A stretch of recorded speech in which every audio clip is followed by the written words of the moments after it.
담임 목사님께서 이보다 많은 것이라는 제목으로 말씀 증거하시겠습니다. 이 시간 우리 믿음의 고백 하나님께 드림으로 말씀 앞에 나아가도록 하겠습니다. 하나님 나를 사랑하신다. 하나님 내 인생에 크고 비밀한 계획 가지고 계신다. 하나님 오늘도 나와 동행하셔서 그 계획 이루어 주신다.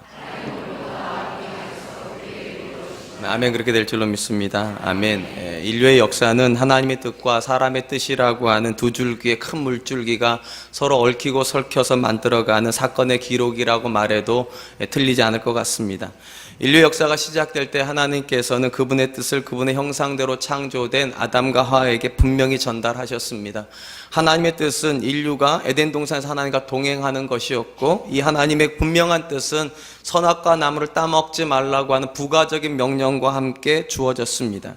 그런데 문제는 사람이 하나님의 뜻보다 자신의 뜻을 우선시했다는 데 있습니다. 그들은 하나님이 만드신 동산에서 피조물로 하나님과 동행하길 원한 것이 아니라 하나님이 되어 피조 세계를 다스리고 싶었습니다. 이때로부터 인류의 역사는 하나님의 뜻과 사람의 뜻이 서로 부딪히는 현장이 되었습니다. 역사의 현장에서 하나님께서 주셨던 메시지는 언제나 동일했습니다. 하나님께서 사람의 뜻에 그분의 뜻을 맞추시는 것이 아니라 사람이 사람의 뜻을 하나님께 맞추라는 것입니다. 하나님께서 이렇게 사람으로 하여금 하나님의 뜻에 본인들의 뜻을 맞추라고 말씀하시는 이유는 이것이 옳기도 하지만 이것이 우리에게 축복이 되기 때문입니다. 이사야서 55장 8절로 11절입니다. 이는 내 생각이 너희 생각과 다르며 내 길은 너희 길과 다름이니라. 여호와의 말씀이니라. 이는 하늘이 땅보다 높음과 같이 내 길은 너희 길보다 높으며 내 생각은 너희 생각보다 높음이니라. 이는 비와 눈이 하늘로부터 내려서 그리로 되돌아가지 아니하고 땅을 적셔서 속출이 나게 하며 싹이 나게 하여 파종하는 자에게는 종자를 주며 먹는 자에게는 양식을 줌과 같이 내 입에서 나가는 말도 이와 같이 헛되이 내게로 돌아오지 아니하고 나의 기뻐하는 뜻을 이루며 내가 보낸 일에 형통함이니라. 하나님은 사람이 자신의 뜻과 생각을 내려놓고 하나님의 뜻과 생각을 따라야 되는 이유를 크게 두 가지라고 말씀하십니다. 첫째는 하나님의 생각이 사람의 생각보다 높기 때문입니다. 일반적으로 낮은 곳에 있는 사람은 시야가 제한되어 있습니다. 멀리 못 봅니다. 근데 높은 곳에 있는 존재는 멀리 봅니다. 시야가 튀어 있기 때문입니다. 이와 같이 하나님의 생각이 우리 생각보다 높다는 것은 그분의 생각이 우리가 볼 수 없는 지점까지 본다는 것입니다. 우리는 제한된 시각을 가지고 있기 때문에 그 정도밖에 생각을 하지 못하는데 하나님 높은 곳에 계시기 때문에 우리가 보지 못하는 지점, 우리가 가보지 못하는 미래의 지점까지 가보시고 계획을 하시기 때문에 내가 세운 계획보다 그분의 세운 계획이 좋을 수밖에 없다는 겁니다. 내 계획보다 그분의 계획이 완벽할 수밖에 없다는 것입니다. 그러니까 내 계획을 주장하지 말고 내 생각을 고집하지 말고 하나님께 우리의 생각과 우리의 계획을 맡기라, 그렇게 말씀하십니다. 또 하나, 우리가 하나님의 뜻에 우리의 뜻을 맞추어야 되는 이유 중에 하나는 하나님의 뜻이 반드시 성취되기 때문입니다. 제가 읽어드린 본문 말씀에 보면 하나님의 뜻이 성취되는 것을 비와 눈을 들어서 설명을 하십니다. 하늘에서 내리는 비와 눈은 결코 헛되이 하나님께 돌아가는 법이 없다, 그렇게 말씀하십니다. 비가 내리고 눈이 내리면 그것들은 파종하는 자에게는 종자를 주며 먹는 자에게는 양식을 주는 결과물을 반드시 만들어낸 후에 하나님께 돌아간다 말씀하십니다. 그리고 마찬가지로 하나님께서 내시는 모든 말씀, 하나님께서 우리 인생을 향해 가지고 계신 모든 계획도 헛되게 되는 일은 없다는 것입니다. 반드시 성취되어 하나님의 기쁘신 뜻을 이루게 된다 말씀하십니다. 그러나 여러분, 사람의 생각과 사람의 뜻은 장담할 수가 없습니다. 심지어 내가 내 인생에 세우는 계획도 우리는 성취하기가 어렵습니다. 내가 좋은 계획을 세웠다 하여서 그 계획이 반드시 이루어지는 법도 없고 좋은 계획대로 이루어지리라는 법도 없습니다. 때로는 좋은 계획이었는데, 분명히 계획은 좋았는데 결과가 형편없을 때도 꽤 있기 때문입니다. 사람의 생각대로 모든 일이 된다면 이 세상에서 가장 완벽한 사회는 아마 공산주의 사회일 것입니다. 이론적으로 하면 공산주의 사회보다 좋은 사회는 없어요. 모든 사람이 평등하고 모든 사람이 공평하게 나누어 가지는 세상, 어떤 세상도 그거보다 좋은 세상은 없습니다. 사람의 이론으로 만들어낼 수 있는 가장 완벽한 사회입니다. 근데 여러분, 생각일 뿐입니다. 이 땅에서 가장 완벽하게 사람을 통제하는 데가 어디입니까? 자유가 없는 나라, 공산주의입니다.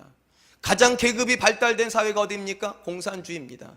가장 불공평한 사회가 어디입니까? 공산주의입니다. 이론적으로 따지면 가장 공평해야 되고 가장 좋은 나라여야 될 텐데, 가장 좋은 사회여야 될 것 같은데 사람의 생각이 좋은 결과를 만들어내지 못합니다. 때문에 하나님께서 말씀하세요. 하나님의 생각을 따르라고. 하나님의 생각은 생각한 그대로 이루어진답니다. 하나님께서 말씀하신 그대로 성취가 되니까 사람의 한계를 가지고 세우는 계획이 아니라 모든 것을 아시는 하나님 앞에 우리의 것을 맡기라, 그렇게 말씀하십니다. 이렇게 놓게 볼 때 믿음의 사람들에게 있어서 자신의 생각을 내려놓고 높으신 하나님의 생각, 완벽하신 그분의 계획을 따르는 것이 당연해야 될 것 같습니다. 근데 우리가 알다시피 믿음이 있는 우리에게도 이것은 역시 어렵습니다. 예수님을 믿지 않는 사람에게도 하나님 뜻은 어려운 것처럼 예수님 믿는 우리에게도 매우 어렵습니다. 이유는 간단합니다. 예수님 믿지 않는 사람이나 믿는 사람이나 태생이 같기 때문입니다. 죄인의 후손으로 이 땅에 왔습니다. 어떤 사람이 죄인입니까? 하나님 뜻을 버린 사람이 죄인이에요. 우리는 그 아담과 하와의 후손으로 이 땅에 왔기 때문에 태생적으로 내 생각이 중요합니다. 내 옆에 있는 사람 생각보다 내 생각이 더 중요하고요. 다수의 생각보다 언제나 내 생각이 중요하고요. 심지어는 하나님의 생각보다 내 생각이 더 중요합니다. 그게 우리의 본질입니다. 예수님 믿어도 이건 잘 바뀌지가 않아요. 물론 우리가 예수님 믿고 나면 아담의 후손에서 하나님의 후손으로, 하나님의 자녀로 거듭납니다. 그리고 거듭난 사람에게 있어서 가장 중요한 증거도 역시 제가 말씀드린 대로 하나님 뜻이어야 합니다. 바로 이런 관점에서 예수님께서 이렇게 말씀하셨습니다. 마태복음 16장 24절, 이에 예수께서 제자들에게 이르시되 누구든지 나를 따라오려거든 자기를 부인하고 자기 십자가를 지고 나를 따를 것이니라. 예수님께서 제자들에게 이렇게 말씀하셨어요. 나를 따라오면 자동적으로 자기 부인이 된다고 말하지 않았습니다. 자동적으로 내 생각이 내려지는 게 아니래요. 뭐라고 말씀하시는가? 자기를 부인하고 자기 생각을 철저하게 내려놓고 하나님의 생각이 옳다고, 하나님의 계획이 옳다고, 그렇게 따라와야 된다고 그렇게 말씀하십니다. 네, 여러분 한번 생각해 보세요. 쉽습니까? 어렵습니까? 솔직하게요. 하나님 뜻을 따라서 자녀 키우는 게 쉽습니까? 어렵습니까? 어렵습니다. 하나님 뜻을 따라서 사업하는 게 쉽습니까? 어렵습니까? 어렵습니다. 하나님의 뜻을 따라서 예배하는 게 쉽습니까? 어렵습니다. 심지어 예배하는 것조차도요, 하나님의 뜻대로 예배하는 게 너무 어려워요. 왜냐하면 주일날 더 자고 싶으니까. 저도 그 마음 알아요. 일찍 나오는 게 얼마나 힘드시겠어요, 주일날. 예배 시간 왜 바꿔가지고 말이죠. 1시간 더 잘 수 있는데. 얼마나 어려워요. 그거 맞아요. 여러분, 하나님 뜻을 따라가는 데는 의지가 필요합니다. 자연스러운 게 아니에요. 믿음이 있다가 와요. 이것은 절대로 자연스럽게 되지 않아요. 의지가 필요해요. 바로 이런 관점에서 사도 바울이 에베소서 4장 22절로 24절에서 이렇게 말을 합니다. 너희는 유혹의 욕심을 따라 썩어져가는 구습을 따르는 옛사람을 벗어버리고 오직 너희 심령이 새롭게 되어 하나님을 따라 의와 진리의 거룩함으로 지으심을 받은 새 사람을 입으라. 바울이 지금 편지를 보내고 있는 에베소 교회는요, 믿지 않는 사람들의 공동체가 아닙니다. 거듭난 사람들입니다. 근데 거듭난 사람들 향해서 뭐라고 말하는가? 썩어져가는 구습을 따른 옛사람을 벗어버리라고. 여러분, 이미 벗은 거 아닙니까? 옛사람 이미 벗어버린 거 아니에요? 우리가 내 뜻, 내 생각이 중요했던 옛사람 우리가 벗어버린 거 아니에요? 근데 바울이 뭐라고 말하는? 벗어야 된답니다. 다시요. 이 본문에 나와 있는 썩어져가는 이라고 하는 뜻은요, 파괴하는 이라는 뜻입니다. 우리 안에 일어나는 생각들, 하나님의 생각이 아닌 내 생각은 나를 파괴한다는 거예요. 나를 유익하게 하는 것처럼 생각이 되는데요, 내게 도움이 되는 생각인 줄 아는데 바울은 뭐라고 말하는가? 하나님의 생각이 아닌 내 안에서 일어나는 생각은 나를 파괴하는 생각이랍니다. 더 중요한 건 이 단어의 시제입니다. 이게 현재 분사형이에요. 그러니까 예수 그리스도를 믿기 이전에 그런 생각이 났다고 그러면 괜찮아요. 그런데 현재 진행형이에요. 여전히 내게도 그 생각이 계속 일어나고 있다는 거예요. 나를 파괴하는 생각이에요. 그러면서 사도 바울이 뭐라고 말하는가? 썩어져가는, 나를 파괴하는 그 생각을 매일같이 버리고 날마다 새로워져야 된답니다. 날마다 새로워져야 된다. 뭐로 새로워지는 걸까요? 하나님의 생각으로 새로워져야 되죠. 하나님의 뜻으로 내가 새로워져야 되죠. 더 중요한 거, 이 새로워져야 된다는 단어에도 시제가 현재형이에요. 그러니까 예수님 믿는 순간에 한 번 새로워지는 걸로 끝나면 안 된다는 거예요. 매일같이 반복적으로 새로워져야 돼요. 헬라어에서 시제는, 현재형은요, 반복입니다. 반복이요. 그것이 습관처럼 계속 반복되면 현재형으로 씁니다. 사랑하는 성도 여러분, 옛사람이 여러분 안에서 사라지지 않았음을 명심하십시오. 여러분이 아무리 직분이 높아지고요, 아무리 신앙생활을 열심히 하고 계셔도요, 여러분을 파괴하는 생각이 여러분 안에 있습니다. 그 날마다 죽여야 돼요. 그리고 여러분에게 공급되어지는 하나님의 생각으로 날마다 여러분의 생각이 새로워져야 돼요. 어떻게 하면 내 자녀에게 좋은 부모 될까? 하나님께서 여러분 생각을 주시면 그걸로 날마다 여러분 새로워져야 돼요. 어떻게 하면 내가 좋은 배우자가 될 수 있을까? 하나님께 여러분의 생각을 주시면 그 생각을 가지고 날마다 새로워져야 돼요. 어떻게 하면 내가 예배를 잘 드릴 수 있을까? 어떻게 하면 잘 섬길 수 있을까? 하나님께 여러분한테 생각을 주시면 그걸 가지고 날마다 새로워져야 돼요. 우리 안에 완료형은 없어요. 됐다, 그 정도면 충분하다, 그런 거 없어요. 날마다 새롭게 되어야 돼요. 이러보건대 우리가 예수님을 믿는다고 하여서 우리의 옛 성품이 자연스럽게 없어지는 거 아닙니다. 여전히 내 안에 활동해요. 반대로 우리가 예수님을 믿는다고 하여서 하나님 뜻이 자연스럽게 내 안에 들어오는 것도 아니에요. 내가 의지적으로 잡아야 돼요. 날마다 새로워지려고 결심해야 돼요. 그리고 이것이 이전보다 더 치열해질 수밖에 없습니다. 여러분, 우리가 예수님 모를 때는요, 예수님을 모를 때는 하나님 뜻을 몰랐다고 변명하기가 쉬웠습니다. 실질적으로 몰랐으니까요. 근데 하나님을 믿고 나서부터는 이게 변명하기가 쉽지가 않아요. 왜냐하면 우리 안에 두 줄기 물줄기가 들어와 버렸기 때문에요. 나를 파괴하는 내 물줄기가 여전히 있고 나를 새롭게 하는 새로운 물줄기가 들어왔어요. 제가 이렇게 말씀드린 이유가 있어요. 사도 바울이 고린도전서에 보면 예수님 믿는 사람들에게 하나님께서 영을 하나 부어주셨답니다. 그것이 성령입니다. 이 성령이 하는 일을 바울이 이렇게 말을 합니다. 고린도전서 2장 11절로 12절. 사람의 일을 사람의 속에 있는 영 외에 누가 알리요? 이와 같이 하나님의 일도 하나님의 영 외에는 아무도 알지 못하느니라. 우리가 세상의 영을 받지 아니하고 오직 하나님의로부터 온 영을 받았으니 이는 우리로 하여금 하나님께서 우리에게 은혜로 주신 것들을 알게 하려 하심이라. 하나님께서 왜 우리에게 성령을 주셨는가? 하나님께서 주신 걸 알게 하려고요. 하나님께서 주시는 생각, 하나님께 주시는 은혜, 하나님께 기뻐하시는 행동이 뭔지를 알게 하려고 성령을 주셨답니다. 모르지 않아요, 우리가. 그래서요, 여러분 솔직히 한번 대답해 보시기 바랍니다. 어떻게 신앙생활 하는 게 좋은 건지 모르십니까? 낯들이 다 두꺼우시네요. 표정 하나 안 바뀌어요. 다 압니다.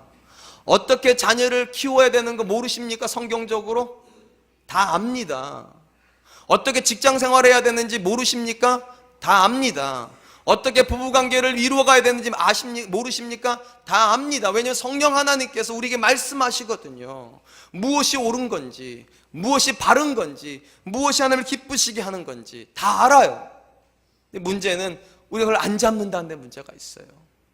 이것이 우리 안에서 계속 부딪히고 있는데 어느 쪽을 잡느냐가 결국 우리가 되는데, 우리 이상할 만큼 썩어져가는, 나를 파괴하는 옛 생각을 여전히 붙잡고 있어요. 하나님이 이렇게 말씀하세요. 성령의 생각을 붙잡으라고. 그것이 선한 싸움입니다. 그것이 영적 전투입니다. 일단 궁금한 건 이거예요. 우린 분명히 알지 않습니까? 하나님의 뜻이 우리 생각보다 높다는 거 믿으십니까? 하나님의 생각이 우리 생각보다 더 좋다는 거 믿으십니까? 그리고 하나님의 뜻이 반드시 이루어진다는 것도 믿으십니까? 근데 왜 안 사세요? 저한테 물어보세요. 왜 안 사냐고. 이유는 딱 하나예요. 몰라서 안 사는 게 아니라 그거 살면 손해날 것 같았어요. 그거 살면 손해날 것 같아서. 이상하게요, 하나님의 생각대로 사는 건 우리에게 늘 손해를 가져오는 듯이 보입니다. 하나님이 기뻐하신 자녀를 키워내는 것이 왠지 모르게 세상에서 손해볼 것 같은 느낌을 줍니다. 하나님이 원하시는 대로 헌금 다 드리면 우리 망할 것 같은 생각이 듭니다. 그래서 아는데도, 머리로는 그게 좋다는 거 아는데도 우리 몸이 따라가지를 않아요. 손해가 날 것 같아서. 목사님 저에게도 역시 그건 마찬가지입니다. 하나님 말씀대로 살면 좋은 거 다 알아요. 근데 손해 날 것 같아요. 오늘 보면은 바로 이런 딜레마. 하나님 뜻은 분명히 알겠는데 그 뜻대로 따라가기에는 내가 너무 큰 손해를 봐야 될 것 같은 이 딜레마 앞에 있는 우리에게 주시는 메시지입니다. 이 본문의 주인공은 남유다의 9대 왕이었던 아마샤라고 하는 사람입니다. 이 사람은 왕으로 등극하자 일단 국내적인 정치를 완전히 정리를 하였습니다. 자기 아버지를 죽였던 원수들도 제거하였습니다. 국내 정치가 안정이 되자 그가 국외로 시선을 돌립니다. 그가 눈을 돌렸던 것은 에돔이라고 하는 땅이었습니다. 왜 그랬는가? 여호람 때에 이 에돔이 독립을 선언했습니다. 원래는 남유다의 밑에 속국이었는데 여호람 때 독립을 선언했고, 그래서 국가적인 손해를 보아야 했습니다. 아마샤가 그 독립된 나라를 다시 병합시키기 위하여서 군대를 모읍니다. 군대를 모아놓고 보니까 남자 성인으로 20세 이상 전대에 나갈 만한 사람이 30만 명이 모였답니다. 여러분, 30만 명이면 숫자가 많은 걸까요? 적은 걸까요? 네, 소견에 오른 대로 판단하시면 됩니다. 어떤 분한테 이게 많은 숫자죠. 어떤 분한테 이게 적은 숫자일 겁니다. 성경을 좀 아시는 분들한테는 이 숫자는 매우 적은 숫자입니다. 왜냐하면 남유다의 다른 왕들이 소유하고 있었던 군사력하고 조금 비교해보면 답이 쉽게 나옵니다. 남유다가 조금 힘을 얻기 시작할 때가 아사왕 때입니다. 이 아사왕 때 아사왕이 가지고 있었던 군대의 숫자가 58만 명입니다. 대략 2배를 더 가지고 있었습니다. 그리고 남유다가 조금 더 부강해졌을 때가 여호사밧 때입니다. 이때 여호사밧이 가지고 있었던 군사의 숫자가 116만 명이었습니다. 그럼 여호사밧하고 기준을 잡았을 때 아마샤는 몇 분의 몇을 가지고 있는 겁니까? 4분의 1밖에 안 가지고 있는 거예요. 자, 다시 물어볼게요. 30만 명 적은 숫자예요? 큰 숫자예요? 아까 큰 숫자라면서요. 큰 숫자 아니에요. 여호사밧에 비교하면 턱없이 부족한 숫자예요. 그냥 아마샤가 알아요. 이 숫자 가지고서 정벌하러 나간다는 게 얼마나 큰 부담인지. 116만 명만 있어도 내가 갈 마음이 있을 텐데 30만 명은 왠지 모르게 좀 깨림직한 숫자예요. 그가 그래서 머리를 쓴 것이 무엇인가? 용병을 쓰자는 거였습니다. 용병을요. 100달란트를 가지고서 사람을 사자는 겁니다. 그게 오늘 시작되는 6절에 나옵니다. 6절 말씀이 이렇게 되어 있습니다. 또 100달란트로 이스라엘 나라에서 큰 용사 10만 명을 고용하였더니, 여기 이스라엘은 북이스라엘을 말을 합니다. 이 아마샤가요 100달란트를 보내고서 북이스라엘 왕에게 이렇게 요청합니다. 우리에게 10만 명을 좀 빌려달라고. 빌려줬어요. 여러분, 오합지졸을 빌려줬습니까? 큰 용사 빌려줬습니까? 큰 용사요. 전쟁에 아주 능한 사람이에요. 저 같은 사람 말고요. 저는 여기 올라오면 마이크를 내리잖아요. 이렇게요. 우리 목사님들은 크신데, 그나마 교회가 단을 만들어줘서 얼마나 감사한지 모르겠어요. 저 같은 사람 10만 명은 의미가 없어요. 큰 용사요. 쉽게 말하면 앞에다 세워놓으면 방패가 되어줄 수 있는 사람이요. 우리말로 쉽게 번역해 드릴게요. 큰 떡대들이요. 어깨가 이만하고 누가 보아도 와, 위압감을 줄 수 있는 사람들 10만 명을 앞에다 포진시켜 놓았어요. 그리고 30만 명이 그 뒤에 따라가는 거예요. 여러분, 얼마나 마음이 뿌듯하겠어요. 야, 저 이젠 됐다, 이젠 됐다. 저 사람들 보니까 나가면 이기겠다. 그런 사람이 왔어요. 계획이 완벽하게 세워진 것 같습니다. 아마샤가 생각했던 모든 일이 완벽하게 준비가 되었어요. 근데 바로 그때, 죄송해요 이렇게 말해서, 하나님께서 초를 치십니다. 거기다가요. 한 선지자를 보내시고서 이렇게 경고를 하십니다. 7절로 8절. 어떤 하나님의 사람이 아마샤에게 나와서 이르되, 왕이여, 이스라엘 군대를 왕과 함께 가게 하지 마옵소서. 여호와께서는 이스라엘 곧 온 에브라임 자손과 함께 하지 아니하시나니 왕이 만일 가시거든 힘써 싸우소서. 하나님이 왕을 적군 앞에 엎드러지게 하시리이다.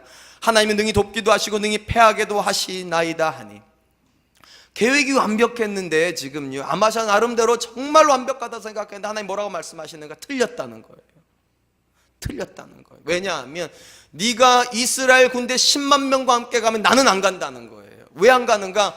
하나님은 절대로 악인과 함께 가실 수 없다는 거예요. 온 에브라임 사람과는 난 가지 않는다.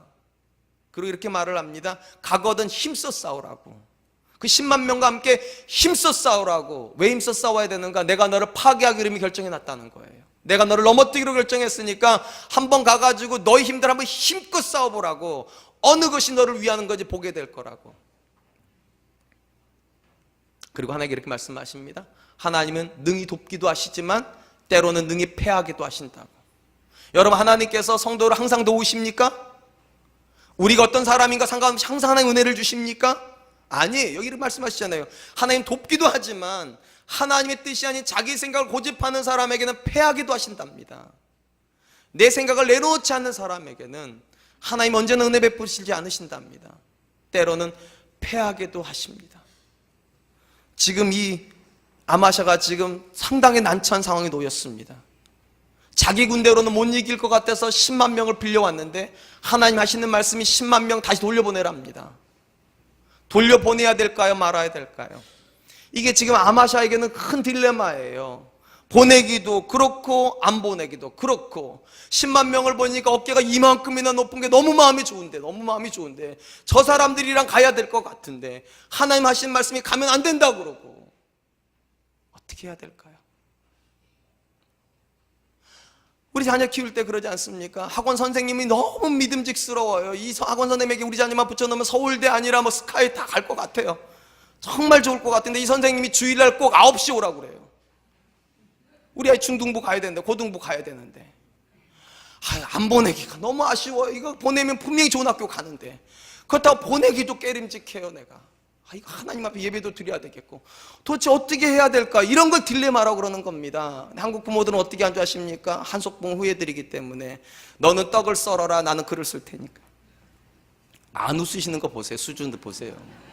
너는 글을 써라잖아요. 나는 떡을 썰 테니까. 쉽게 말하면 이렇게 한다는 거 부모들이요. 두 가지를 다 못 놓으니까 넌 학원으로 가라, 엄마는 교회로 갈 테니까. 너를 위해서 기도하마 내가. 두 가지를 다 잡으려고 그래요. 우리는요. 두 가지를 다 잡을 수 있는 건 딜레마가 아니에요. 하나밖에 못 잡는 게 딜레마예요. 지금 아마샤는 하나밖에 못 잡아요. 하나님과 함께 갈 것이냐, 이스라엘의 믿음직스러운 10만 명과 함께 갈 거냐. 하나님 말씀하세요. 그들과 함께 가면 난 너랑 함께 가지 않는다. 그리고 말씀하세요. 전쟁의 승패는 사람에게 있지 않다. 내게 있다. 내가 너를 이기게도 할 수 있고 패하게도 할 수 있다. 거기 9절에 보니까 아마샤가 이렇게 얘기를 합니다. 아마샤가 하나님의 사람에게 이르되 내가 100달란트를 이스라엘 군대에게 주었으니 어찌할까? 하나님의 사람이 말하되 여호와께서 능히 이보다 많은 것을 왕에게 주실 수 있나이다. 제가 주석을 찾아봤어요. 은 100달란트면 도대체 규모가 어느 정도일까? 안 나와요. 안 나와요. 이게 오늘날 돈으로 얼마인지를 환산해드리고 싶은데 안 나와요. 근데 한 가지는 분명해요. 아마샤가 포기하기 어려운 금액이에요. 그러니까 이렇게 말하잖아요. 내가 100달란트를 이스라엘 군대에게 주었으니 어찌할까 내가 진짜 없는 것, 정말 없는 돈 바득 긁어가지고 학원비 다 내놨는데 어찌할까 도대체. 목사님 오늘 학원비 다 내놨는 학원 가지 말라고 그러는데 어찌할까 지금 그 마음이에요. 지금이요. 어찌해야 될까 도대체. 이 돈이라도 안 줬으면 후불제면 쉬울 텐데 선불제예요. 용병은요. 선불 냈어요. 지금요. 어찌해야 될까. 그때 하나님 선지자가 이렇게 얘기합니다. 여호와께서 능히 이보다 많은 것을 왕에게 주실 수 있나이다. 여호와께서 능히 왕이 지불한 100달란트보다 더 많은 것을 주실 수 있나이다. 아멘 좀 하세요. 여러분 결국 이 하나님의 선지자가 아마샤에게 강조하는 건 이거예요. 하나님이 어떤 분이신가 집중하라는 거예요. 하나님이 어떤 분이신가. 우리 하나님은 전쟁의 승패를 갈라놓을 수 있는 분이라는 거예요. 거기에 집중하십시오. 두 번째, 하나님은 반드시 복 주시는 분이십니다. 손해나게 끝나게 하지 않습니다. 당장은 100달란트가 손해나는 것 같지만 우리 하나님은 더 많은 걸 주실 수 있는 분이십니다. 놀라운 것은 아마샤가 이 말씀 앞에 믿음이 생겼다는 겁니다. 그리고 결단을 합니다. 12절로 13절 아마샤가 담력을 내어 그의 백성을 거느리고 소금 골짜기에 이르러 세일 자손 10,000명을 죽이고 유다 자손이 또 10,000명을 잡아가지고 바위 꼭대기에 올라가서 거기서 밀쳐 넘어 내려뜨려서 그들의 온몸이 부서지게 하였더라. 아마샤가요 10만 명의 군대를 돌려보내고 나서 하나님과 함께 도무지 30만 명으로 안 된다고 생각했던 그 30만 명을 데리고 전쟁하러 갔는데요. 거칠 게 없어요. 거칠 게 없어요. 거기 이런 표현이 나와요. 그들의 온몸이 부서지게 하였더라. 무슨 말인가? 어느 정도로 승리했냐는 거예요. 완전히 부서뜨릴 정도로, 완전히 싹 부서뜨릴 정도로 하나님께서 그를 승리케 하셨습니다. 질문 하나 드릴게요. 여기서 아마샤는 어느 정도 전리품을 취했을까요? 성경에 안 나와요. 또 이런 걸 기록해 놓으셔야 되는데 몇 달란트를 얻어 이런 걸 기록해 놓으셔야 되는데 이런 걸 또 안 기록해 놨어요. 상상하도록요. 하나도 상상이 어렵지가 않아요. 이 전투가 끝나고 나자마자 아마샤는 엄청나게 교만해집니다. 어느 정도로 교만해지는가? 그가 10만 명을 빌려왔던 북이스라엘과 이전에는 전쟁을 상상도 할 수 없었어요. 그 떡대들이, 죄송해요, 떡대란 말 자꾸 썼어요. 그 큰 용사들이 있는 나라 어떻게 싸우겠어요? 근데 아마샤가 그 나라와 싸울 생각을 해요. 그 나라와. 그러니까 얼마나 많은 걸 거두었는지 어림잡을 수 있죠. 교만해질 정도로 거두었어요. 교만해질 정도로요. 그러므로 사랑하는 성도 여러분, 우리가 이 아마샤 이야기를 통해서 한 가지 분명히 알게 됩니다. 하나님은 우리에게 그분의 뜻을 분명하게 전달하십니다. 우리가 다 압니다. 그리고 우리에게 믿음을 요구하세요. 믿음이요. 하나님이 너의 인생에, 하나님이 우리 인생에, 하나님이 이 나라의 주권자라는 믿음이요. 이기게도 하시고 패하게도 하시는 분이 하나님이라는 믿음이요. 두 번째, 우리가 하나님 따라가기 위해서 손해가 필요할지라도 두려워하지 말아야 된다는 믿음이. 왜냐하면 하나님이 이보다 많은 것을 주실 수 있기 때문에. 아마샤가 그 믿음이 있었습니다. 결국 그는 하나님이 주신 복을 누렸어요. 물론 그가 믿음이 연약해서 그 복 때문에 타락한 건 맞아요. 그런데 전반부까지는 정확했어요. 믿음을 가지고 하나님 붙잡고 하나님 때문에 손해보겠노라고, 하나님 뜻 이루겠나라고 그랬을 때 하나님은 그가 원하지 않았던, 그가 구하지 않았던 것까지 하나님 넘치도록 주셨습니다. 사랑하는 성도 여러분, 제가 질문 드리고 싶습니다. 여러분에게도 그 믿음 있으십니까? 하나님이 여러분 인생의 주권자이심을 믿으시는 믿음이 있습니까? 그리고 하나님께서 여러분이 하나님을 믿기 때문에 치러야 되는 그 손해를 넉넉히 갚아주실 수 있다라고 하는 그 믿음이 있습니까? 그 믿음이 있으면 우린 내 뜻 고집하지 않을 겁니다. 그 믿음이 있으면 하나님 뜻 따라가는 데서 손해보는 것도 두려워하지 않을 것입니다. 흔히 우리가 믿음의 사람을 아브라함이라고 부릅니다. 여러분, 아브라함을 왜 믿음의 사람이라고 부를까요? 이건 간단해요. 아브라함만큼 손해본 사람이 없기 때문에요. 하나님 뜻 쫓아가려고 아브라함만큼 손해본 사람이 없어요. 우리 지난주에 배웠잖아요. 아들을 드리는 손해까지 봤다니까요. 근데 그건 하이라이트고요. 아브라함 인생 자체가 처음부터 끝까지 손해입니다. 하나님 뜻 쫓아가려고 끝도 없는 손해를 봅니다. 아브라함이 창세기 12장에서 비로소 하나님 부르심을 받습니다. 물론 12장 하반부에서 부름을 받지만 그때는 아버지가 부름을 받은 거고, 12장은 본격적으로 아브라함이 부름을 받습니다. 근데 여러분, 아브라함 부름 받을 때 나이가 75세예요. 그가 부름받았던 땅은요, 가나안 땅보다 훨씬 좋은 땅입니다. 훨씬 좋은 땅이에요. 문명이 발달한 땅입니다.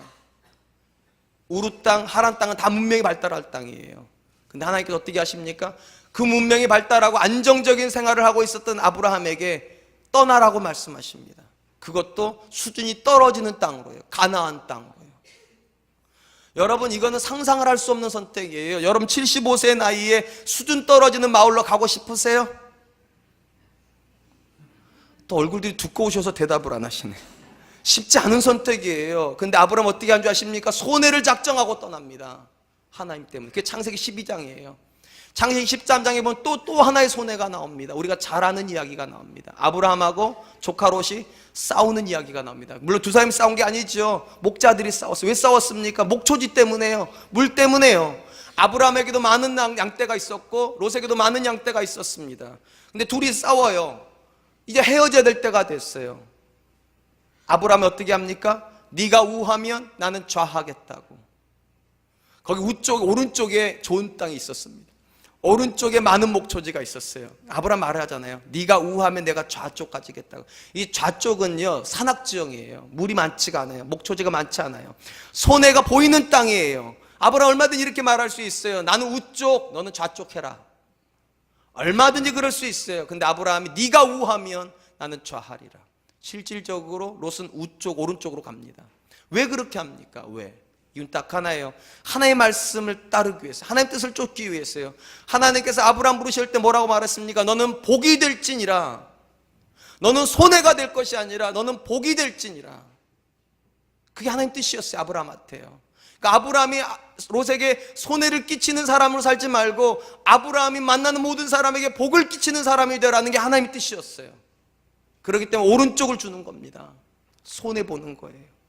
하이라이트가 또 하나 나옵니다. 14장입니다. 제가 지금 12장에서도 말해서 손해봤죠? 13장에서 손해봤죠? 14장에서 또 한 번의 큰 손해를 보게 됩니다. 14장은 전쟁에 대한 이야기가 나옵니다. 롯이 갔던 땅이 소돔과 고모라 땅이에요. 그 땅에 신할 연합군, 4개국 연합군이 쳐들어왔습니다. 큰 전투가 벌어졌고 롯이 살고 있었던 땅이 다 진멸해 버렸습니다. 소돔과 고모라가 멸망했어요. 그래가지고 국민이 다 포로로 잡혀갑니다. 재산이 다 빼앗겨졌습니다. 거기에 롯도 들어가 있었습니다. 그 소식이 아브라함에게 전해되었습니다. 한번 생각해 보세요. 4개국 연합군이에요. 그리고 소돔과 고모라 땅이 버텨내지 못한 전쟁이에요. 아브라함이 이길 수 있습니까? 안 되는 거잖아요. 상식적으로 안 되는 거죠. 오늘들이 다 얼굴들이 될 것처럼 그렇게 다들, 그건 안 되는 거잖아요. 근데 아브라함이 318명 자기가 길르었던 사람들 데리고 밤에 급습해가지고 전쟁을 치릅니다. 놀라운 일이 벌어졌습니다. 이겼습니다.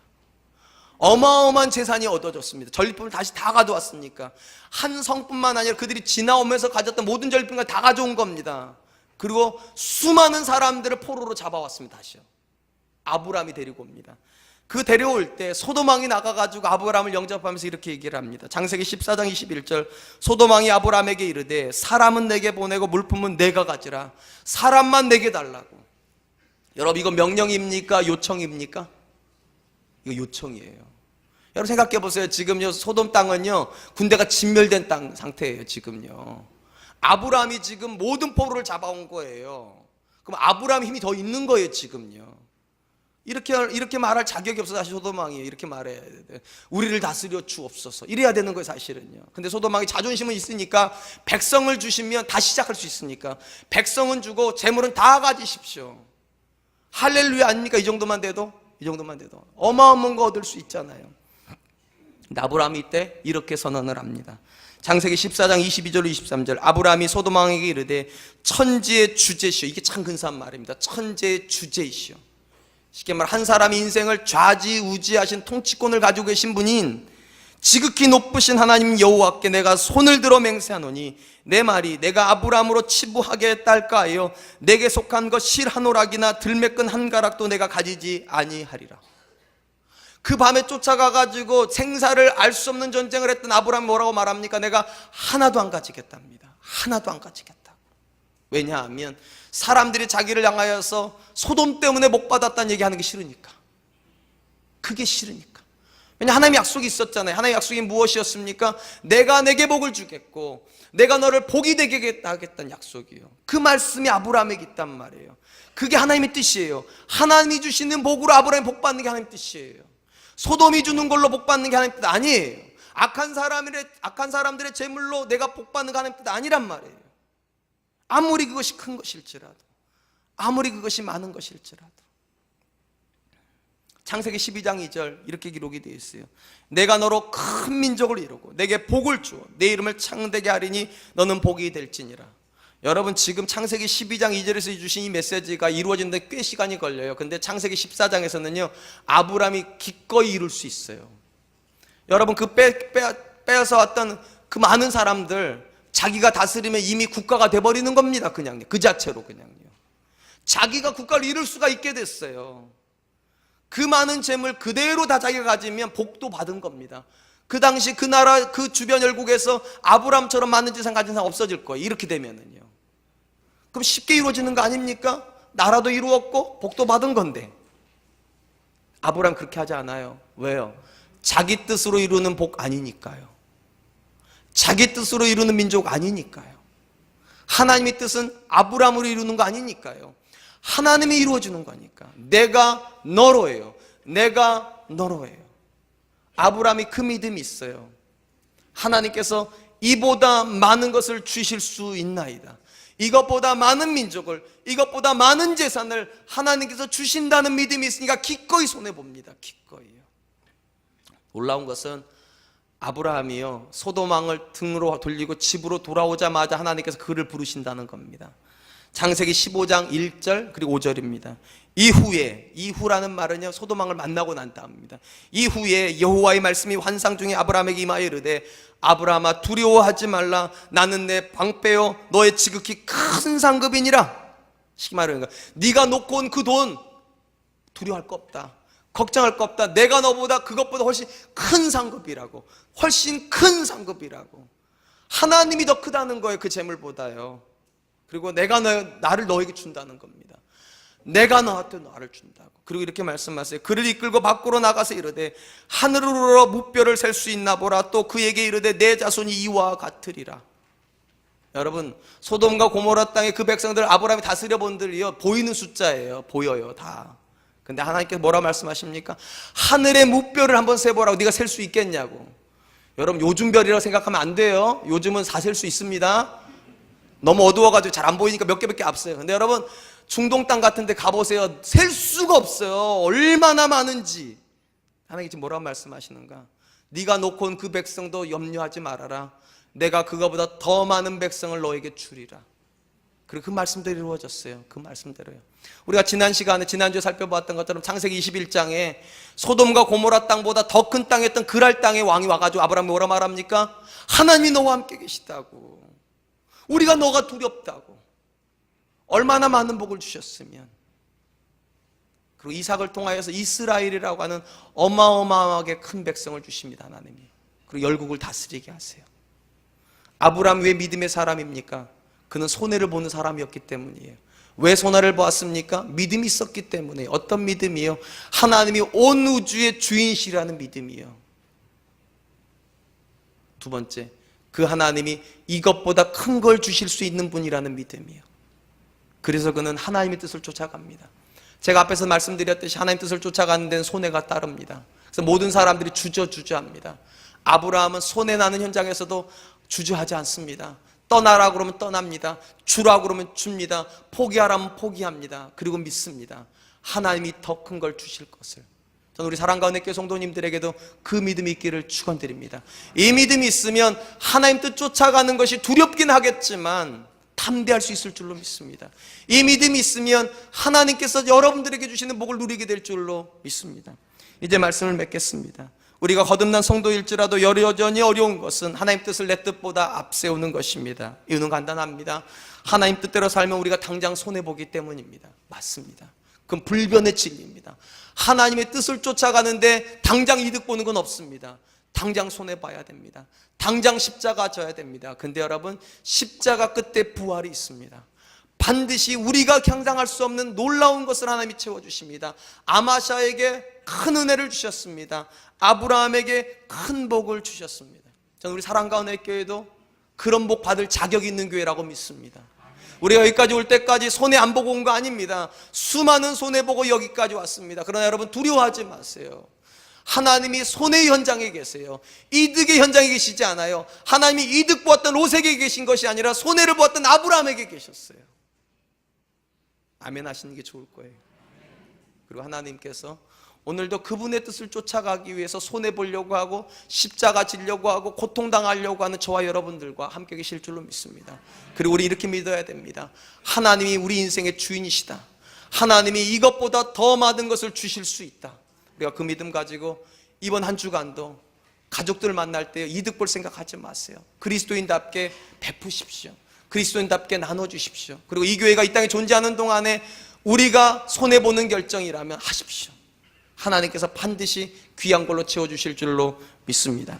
이제 우리 하나님 앞에 찬양으로 나아갈 텐데요, 주님 말씀하시면 내가 나아가리라는 찬양입니다. 때로는 우리가 어떤 문제 부딪히면 하나님께서 말씀 안 하셨으면 좋겠다 싶을 때가 있어요. 그건 내가 좀 알아서 하고 싶은데. 근데 여러분, 믿음은 그것입니다. 하나님, 아무리 고통스러워도 주님 말씀하십시오.